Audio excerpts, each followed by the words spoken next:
வேதம் கேட்போம். தானியேல் 5ஆம் அதிகாரம்.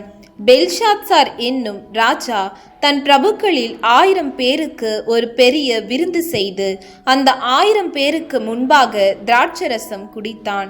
பெல்ஷாத்சார் திராட்சை ரசத்தை ருசித்து கொண்டிருக்கையில் அவன் தன் தகப்பனாகிய நேபுகாத் நேச்சார் எருசலேம் தேவாலயத்திலிருந்து கொண்டு வந்த பொன் வெள்ளி பாத்திரங்களில் ராஜாவாகிய தானும் தன் பிரபுக்களும் தன் மனைவிகளும் தன் வைப்பாட்டிகளும் குடிக்கிறதற்காக அவைகளை கொண்டு வரும்படி கட்டளையிட்டான். அப்பொழுது எருசலேமில் உள்ள தேவனுடைய வீடாகிய ஆலயத்திலிருந்து எடுக்கப்பட்ட பொற்பாத்திரங்களை கொண்டு வந்தார்கள். அவைகளில் ராஜாவும் அவனுடைய பிரபுக்களும் அவனுடைய மனைவிகளும் அவனுடைய வைப்பாட்டிகளும் குடித்தார்கள். அவர்கள் திராட்சரசம் குடித்து பொன்னும் வெள்ளியும் வெண்கலமும் இரும்பும் மரமும் கல்லும் ஆகிய தேவர்களை புகழ்ந்தார்கள். அந்நேரத்திலே மனுஷ கைவிரல்கள் தோன்றி விளக்குக்கு எதிராக ராஜ அரமனையின் சாந்து பூசப்பட்ட சுவரிலே எழுதிற்று. எழுதின அந்த கையிருப்பை ராஜா கண்டான்.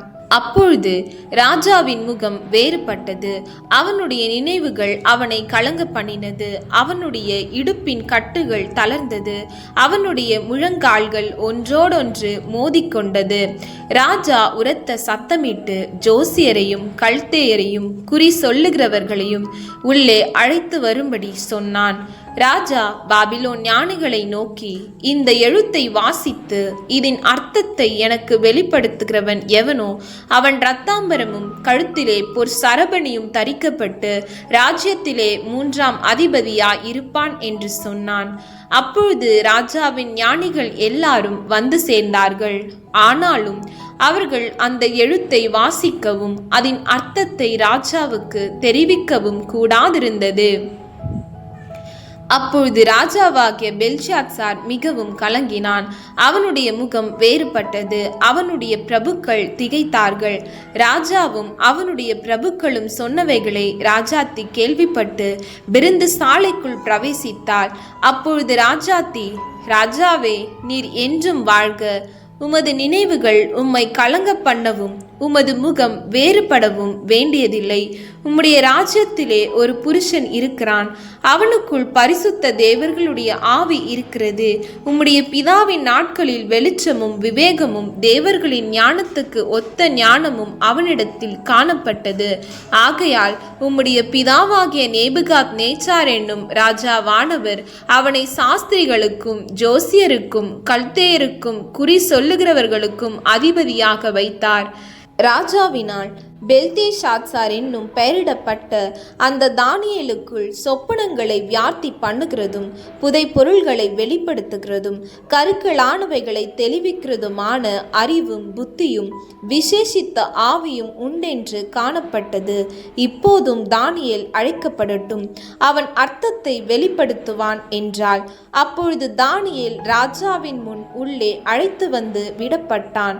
ராஜா தானியேலை பார்த்து, நீ என் பிதாவாகிய ராஜா யூதாவிலிருந்து சிறைப்பிடித்து வந்த யூதரில் ஒருவனாகிய தானியேல் அல்லவா? உனக்குள்ளே தேவர்களின் ஆவி உண்டென்றும் வெளிச்சமும் புத்தியும் விசேஷித்த ஞானமும் உன்னிடத்தில் காணப்பட்டதென்றும் உன்னை குறித்து கேள்விப்பட்டேன்.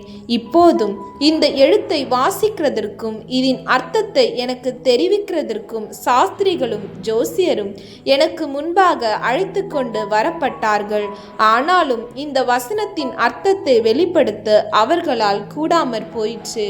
பொருளை வெளிப்படுத்தவும் கருக்களானவைகளை தெரிவிக்கவும் உன்னாலே கூடும் என்று உன்னை குறித்து கேள்விப்பட்டேன். இப்போதும் நீ இந்த எழுத்தை வாசிக்கவும் இதன் அர்த்தத்தை எனக்கு தெரிவிக்கவும் உன்னாலே கூடுமானால் நீ இரத்தாம்பரமும் கழுத்திலே பொற் சரபணியும் தரிக்கப்பட்டு ராஜ்யத்திலே 3ஆம் அதிபதியாய் இருப்பாய் என்றான். அப்பொழுது தானியேல் ராஜ சமூகத்தில் பிரதியுத்திரமாக, உம்முடைய வெகுமானங்கள் உம்மிடத்திலேயே இருக்கட்டும். உம்முடைய பரிசுகளை வேறொரு ஒருவனுக்கு கொடும். இந்த எழுத்தை நான் ராஜாவுக்கு வாசித்து இதன் அர்த்தத்தை தெரிவிப்பேன். ராஜாவே, உன்னதமான தேவன் உம்முடைய பிதாவாகிய நேபுகாத் நேச்சாருக்கு ராஜ்யத்தையும் மகத்துவத்தையும் கனத்தையும் மகிமையும் கொடுத்தார். அவருக்கு கொடுக்கப்பட்ட மகத்துவத்தினாலே சகல ஜனங்களும் ஜாதியாரும் பாஷைக்காரரும் அவருக்கு முன்பாக நடுங்கி பயந்திருந்தார்கள். அவர் தமக்கு சித்தமானவனை கொன்று போடுவார், தமக்கு சித்தமானவனை உயிரோடே வைப்பார், தமக்கு சித்தமானவனை உயர்த்துவார், தமக்கு சித்தமானவனை தாழ்த்துவார். அவருடைய இருதயம் மேட்டிமையாகி அவருடைய ஆவி கர்வத்தினாலே கடினப்பட்ட போது அவர் தமது சிங்காசனத்திலிருந்து தள்ளப்பட்டார். அவருடைய மகிமை அவரை விட்டு அகன்று போயிற்று. அவர் மனுஷரினின்று தள்ளப்பட்டார். அவருடைய இருதயம் மிருகங்களுடைய இருதயம் போல் ஆயிற்று. காட்டு கழுதைகளோடே சஞ்சரித்தார். உன்னதமான தேவன் மனுஷரின் ராஜ்யத்தில் ஆளுகை செய்து தமக்கு சித்தமானவனை அதின் மேல் அதிகாரியாக்குகிறார் என்று அவர் உணர்ந்து கொள்ளும் மட்டும் மாடுகளைப் போல் புல்லை மேய்ந்தார். அவருடைய சரீரம் ஆகாயத்து பனியிலே நனைந்தது. பெல்ஷாத்சார் கொலை செய்யப்பட்டான். மேதியனாகிய தரியு தன் 62ஆம் வயதில் ராஜ்யத்தை கட்டி கொண்டான்.